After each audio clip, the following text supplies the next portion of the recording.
It is Christmas again, and I have a rendezvous in ancient moonlight with you and you and you, unknown comrades of that first Christmas, when for myself and my friends a miracle broke into the near hopelessness of our youthful lives. The human facts of that marvelous and, in retrospect, poignant, beautiful time still live for my generation, with the hope that it is knowledge feeling may increase, that eventually all men in Europe will be inspired by its truth. A long time ago, Christmas 1914, 23 years ago, nearly a quarter of a century. For weeks we had lived in flooded trenches. The Germans were 80 yards away. Our trench was enfiladed. We lost many men, shot by snipers. Night after night, since the tailing off of the Battle of Ypres, we had toiled on the parapets, filling sandbags with clayed mud, squelched through the muddy lagoons of woodland tracks, carrying rations, duckboards, pumps, and ammunition.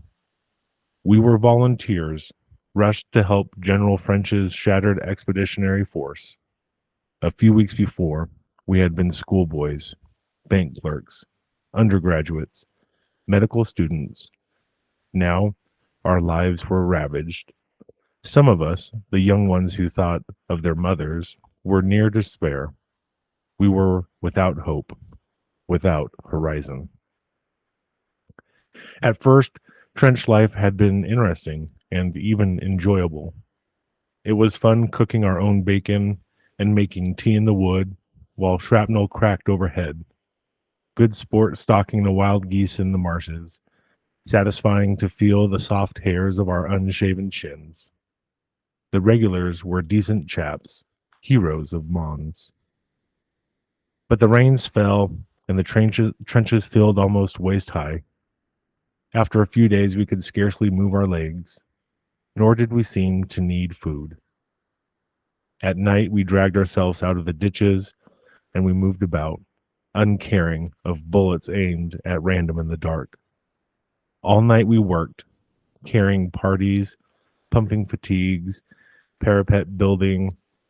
At dawn, we slid into the water again and set ourselves to endure the gray daylight. Even now, so long afterwards, when I hear the rain on the tiles overhead, the ghost of that time makes me draw the blankets closer around my neck. On Christmas Eve of 1914, we were in the support line, about 200 yards inside Ploegestert Wood. It was freezing.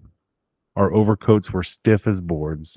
Our boots were too hard to remove, but we rejoiced. The mud was hard too. Also, happy thought, we would be able to sleep that night inside a new blockhouse of oak bows and sandbags called Piccadilly Hotel. No bed, but the cold earth. No blankets even, but sleep. Sleep. Then came a message from brigade headquarters, brought, I think, by Second Lieutenant Bruce Bairns of the Warwicks. Wiring parties were required in no man's land all night, and there would be a moon. We would have to work only 50 yards from the German machine guns in the White House opposite the eastern edge of the wood. 2 hours later, we filled out of the dark trees into the naked, moonlit terror of no man's land, holding shovels beside our faces in hopes of protection against the expected mortar blast. The moon was high and white among frozen cloudlets. We were visible. Someone slipped with a clank of spade or rifle. We flung ourselves on our faces and we waited. The battlefield was silent as the moon. For an hour, we worked in silence in a most mysterious soundlessness. What had happened? We began to talk naturally as we drove in stakes and pulled out concertinas of prepared wire. There was no rifle fire either up or down the line, from way up north beyond Ypres to south beyond Armentia. and the French army. At midnight, we heard laughing as we worked. We heard singing from the German lines, carols whose tunes we knew. I noticed a very bright light on a tall pole, raised in their lines. Down opposite the East Lancs trench, in front of the Covenant, a Christmas tree with lighted candles was set on their parapet. The unreal moonlight life went on happily. Cries of, "Come over, Tommy, we won't fire at you." A dark figure approached me hesitatingly. A trap? I walked towards it with bumping heart. "Merry Christmas, English friend." We shook hands tremulously. Then I saw that the light on the pole was the morning star, the star in the east. It was Christmas morning. All Christmas Day, gray and khaki figures mingled and talked in no man's land. Picks and spades rang in the hard ground. It was strange to stare at the dead we had only glimpsed swiftly from the trenches. The shallowest graves were dug, filled, and set with crosses knocked together from lengths of ration box wood, marked with indelible pencil, "For King and Country, for Vaderland und Freiheit, Fatherland and Freedom." Freedom? How is this? We were fighting for freedom. Our cause was just. We were defending Belgium, civilization. These fellows in gray were good fellows. They were, strangely, just men like ourselves. How can we lose the war, English comrade? Our cause is just. We are ringed with enemies. The war was thrust on us. We are defending our parents, our homes, our German soil. A most shaking, staggering thought that both sides thought they were fighting for the same cause. The war was a terrible mistake. People at home did not know this. Then the idea came to the young and callow soldier that only if he could tell them all at home what was really happening, and if the German soldiers told their people the truth about us, the war would be over. But he hardly dared to think it, even to himself. The next day was quiet, and the next. Waving hands from the trenches by day, singing and reflected blaze of trench bonfires at night. It was a lovely time. On the third afternoon came a message from the Germans. At midnight, our staff officers visit, and we must fire our automatic pistol in. But we will fire high. Nevertheless, please keep under cover. At 11 p.m., Berlin midnight, we saw the flashes going away into the air. 2 days later, an army order came from General Headquarters to the effect that men found fraternizing with the enemy would be court-martialed, and if found guilty, would suffer the death penalty. And again in that place, the very light soared over no man's land at night, and bullets cut showers of splinters from the trees, and sometimes human flesh and bone. So hope sank into the mud again, but did not die. These geese cry as they pass high under the moon, flying for the marshes. My little children stir in their sleep, and the morning star of hope of the wise men in the story is rising again. And that right there is an excerpt from an English Army soldier and writer named Henry Williamson. And it recounts his story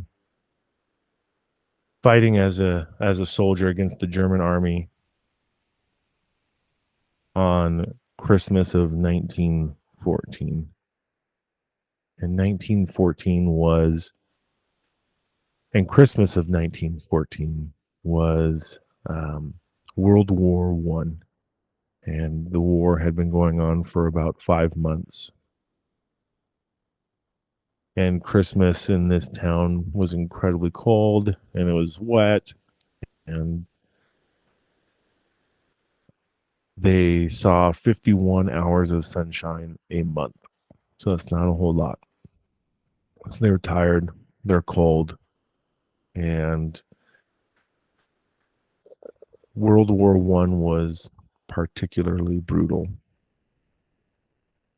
because the main form of fighting was for men to jump out of trenches and were met by either the enemy, by mines, or by gunfire.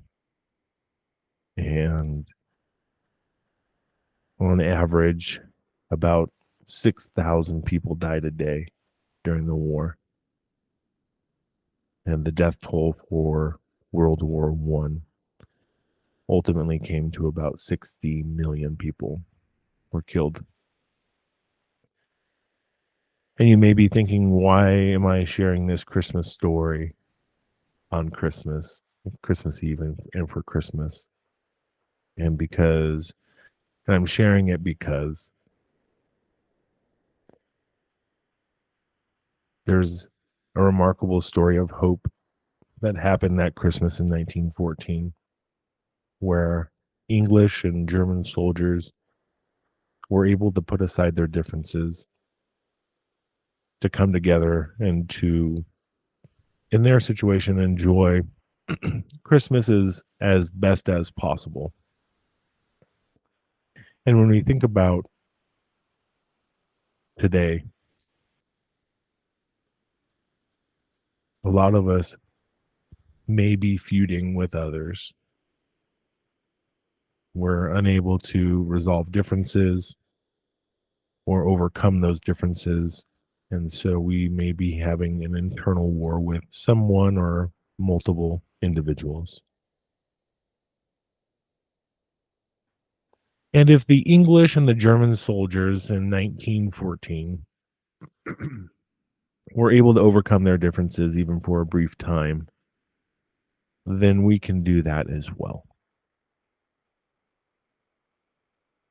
But I think we need to go one step further